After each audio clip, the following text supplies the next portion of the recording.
Allez les amis, aujourd'hui, c'est parti. Une vidéo spéciale régime fitness, ok?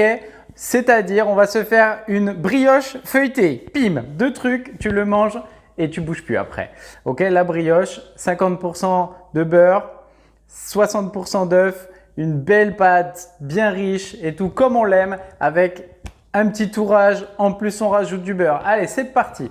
Donc là, les amis, suivez bien. Ok, je vais tout vous expliquer. Une recette de brioche qu'on va placer au froid. Et ensuite, le lendemain, on va la sortir et on va la tourer comme de la PLF. Donc, vous allez avoir les références sous la vidéo de la recette de la brioche que vous pouvez faire à la main aussi.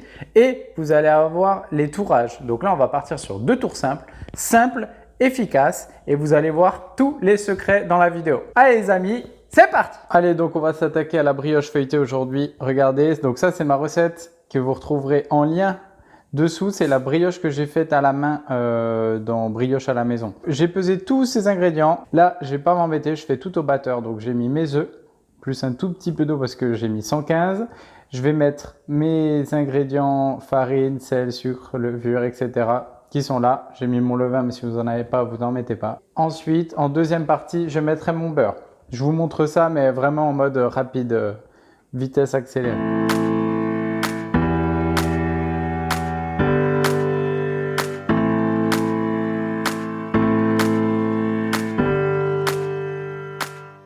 Donc j'ai fini mon pétrisage, vous avez vu, j'ai pétri au robot et vous voyez qu'avec un robot qui est pas top, ça prend du temps, c'est pas super efficace. Donc j'aime autant faire à la main, au moins on se sent utile quoi.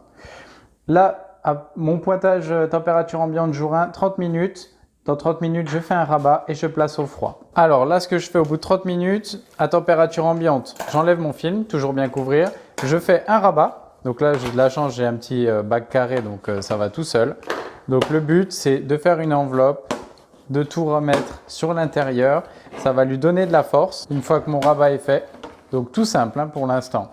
Une fois qu'il est fait, donc là, vous avez vu, la trace de doigt disparaît, c'est que ma pâte a de la force. Je vais le laisser au frigo pour qu'il prenne un bon coup de froid pendant au moins 2-3 heures. Jour 1, après 4 heures à peu près, vous avez une brioche qui va être dure. C'est bon. Pourquoi? Parce qu'on va la mettre en forme. Pour la mettre en forme, j'ai trouvé une astuce. Enfin, j'ai réfléchi, ça arrive. Vous allez prendre une feuille de papier de votre imprimante, 21-29-7. On va faire un petit test. Et on va abaisser notre brioche de la taille de notre feuille.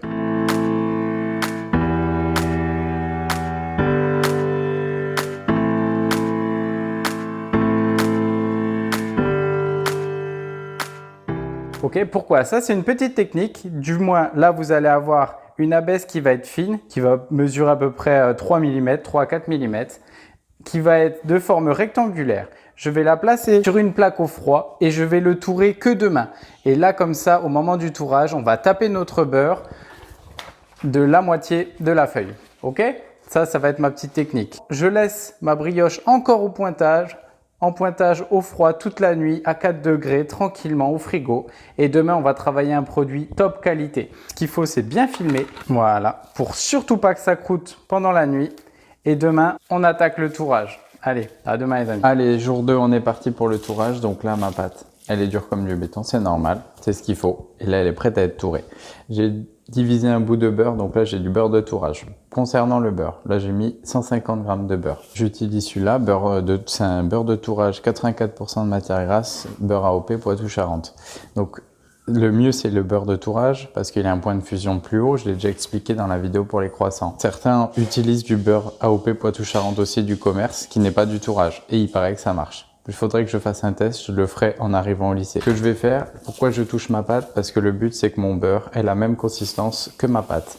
Donc c'est pour ça qu'on va le ramollir avec un rouleau. Je vous rappelle la technique, j'ai ma feuille de papier qui me représente mon pâton. Je vais la plier en deux et cette partie, ça sera la représentation de mon beurre. Donc je vais étaler mon beurre de la même taille que la demi-feuille de papier.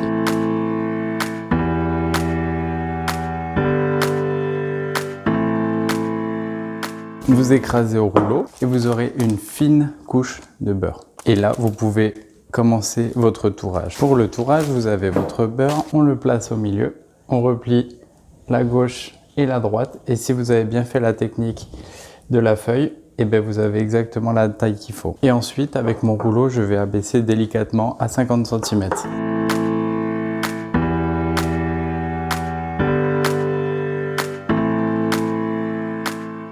Une fois que j'ai mes 50 cm, donc j'ai quelque chose qui va mesurer à peu près 5 mm, je plie à gauche.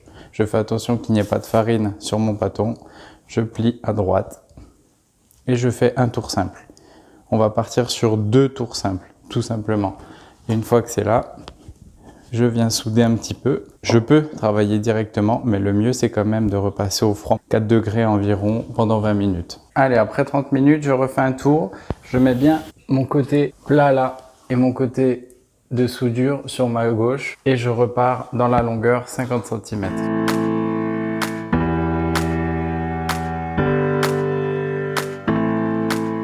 Je fais attention qu'il n'y ait pas de farine et je replie en 3 parties.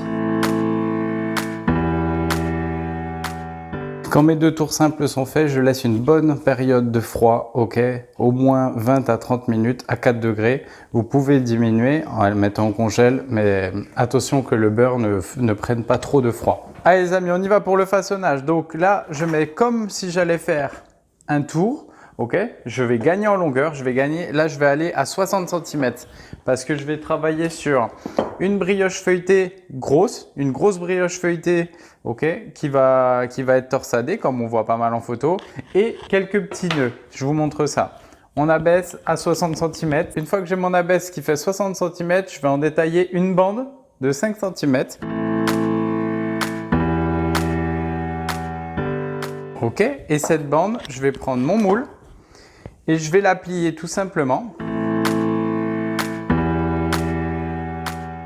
Alors si vous voyez que c'est pas assez long et vous rajoutez une bande encore, ça c'est au choix. Vous pouvez aussi à la fin de la pousse rajouter des bâtons de chocolat ou des inserts en framboise, des inserts de fruits droits comme vous voulez. Ça c'est vous qui décidez. Avec le reste on va se faire des petites brioches tressées. Donc on va diviser un petit peu comme les pains au chocolat ou les chocolatines. On va faire des tronçons de 8 cm. Ça va faire 8 cm par 15. Après, vous pouvez les faire plus épais, etc. On va diviser en 3 bandes. On va tresser une tresse 3 branches simple. Notre brioche. Bon, ça, en ce moment, vous le voyez pas mal sur Internet.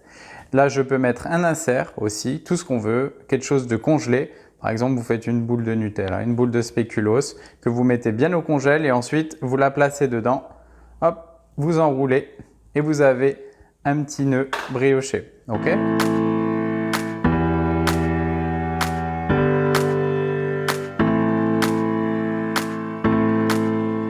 Alors, une fois que j'ai fini, ça va donner ça. J'ai fait des petits nœuds, hein, tout simple. Ceux qui ont des emporte-pièces, ça sera encore mieux.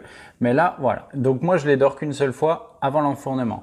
Je les ai mis dans mon four pour la pousse. Ne jamais dépasser 30 degrés, grand maximum pour les pièces comme ça feuilletées, parce que sinon le beurre va commencer à couler avant la cuisson. Donc quand vous faites un préchauffage, ne jamais dépasser les 30 degrés. Moi, j'ai pas la capacité d'avoir un four en préchauffe, etc. J'ai pas le modèle, j'ai pas le truc. Du coup, j'ai allumé mon four pendant 45 secondes, je l'ai éteint. Et ensuite, je vais fermer la porte, je peux laisser mon thermomètre pour m'assurer que ça ne dépasse jamais les 29-30 degrés. Et là, ça va partir en pousse pendant environ 2 heures. Comme je le pensais, ça n'avait pas été assez chargé dans le moule, hein. Il faut vraiment avoir plus. Donc là, j'aurais dû doubler. En gros, j'aurais dû avoir 1,20 m de bande de brioche par 5 cm pour avoir la longueur totale de mon moule et pouvoir faire mes vagues. Donc ceux qui me connaissent, ils savent, hein, j'ai vécu longtemps en Afrique, donc système D, j'ai créé un petit support en fait, un petit bloc pour, avec un moule aluminium pour pouvoir maintenir ma brioche feuilletée. Voilà, bon, on gagne pas à tous les coups les gars, c'est comme ça, c'est la vie. Et voilà, alors, après 2 heures d'après à 28, donc la technique du four, j'allume 1 minute, j'éteins, ça marche parfaitement. Surtout pas trop de chaleur humide, ok? Donc le plus sec, c'est mieux. J'appuie, si ma trace de doigt ressort, c'est que ça a encore de la force. N'enfournez pas trop tard, ok? Donc ça, c'est enfourné assez jeune. Bon, mon micmac de brioche feuilletée à l'ancienne, on va voir, hein, c'est pas grave, on n'est pas là pour... On peut se tromper, ça arrive, hein, c'est comme ça. C'est comme ça qu'on apprend les amis, en faisant les erreurs. Moi, ça ne me dérange pas de les partager, de les montrer. On va dorer, donc j'ai préparé un œuf que j'ai mélangé avec un petit peu de sel. Et on va dorer, donc j'ai préparé mon pinceau avec mon œuf. J'y vais tranquillement, j'ai pris un petit pinceau. Hop, j'y vais délicatement sur le dessus de mes feuillets. J'ai pas besoin d'en mettre trop. Ok, j'ai pas besoin d'en mettre trop. Hop, sur le dessus surtout pour que ça brille. Je vais pas trop charger. Et on passe à la mise au four. Pour la chaleur, c'est toujours la même, vous connaissez. Moi, ma chaleur, c'est haut, bas, plus ventilé. J'ai que ça qui ventile en fait dans mon four. Donc là, et je vais partir sur une cuisson. Déjà, je démarre à 170, booster un peu. Et ensuite, si besoin, j'ajusterai. Et on se fait un petit time-lapse. C'est parti. Et voilà, cuisson terminée. Donc mes petites pièces, elles ont cuit à peu près 17 à 18 minutes à 170. Hop, mes petits nœuds là, donc ils sont mignons. Hein. Ok, donc là on a des petites pièces cuites à 50 grammes. Elles étaient en poids cru 60. Donc on a quelque chose de gourmand. Hein. Ok, n'oubliez pas que si vous souhaitez, vous pouvez les garnir avec une poche, une douille. Hop, vous garnissez de crème, etc. Il n'y a pas de souci, vous pouvez. Donc ça c'est ma brioche feuilletée que j'ai réussi à rattraper un petit peu. Donc le devant il est bof, hein. Mais vous inquiétez pas, faut le tenter, faut bien serrer dans le moule. Et je me laisse pas abattre, c'est-à-dire que je repartirai à l'attaque. Il n'y a pas de problème, hein, c'est comestible. Je peux vous le confirmer qu'il y en a déjà 2-3 qui sont venus grappiller les brioches feuilletées. Je vous rassure, n'ayez pas peur. Donc j'espère que cette vidéo vous a plu les amis. Et à très bientôt sur Boulangerie Papa. N'oubliez pas de vous abonner et de partager autour de vous. Ciao, ciao.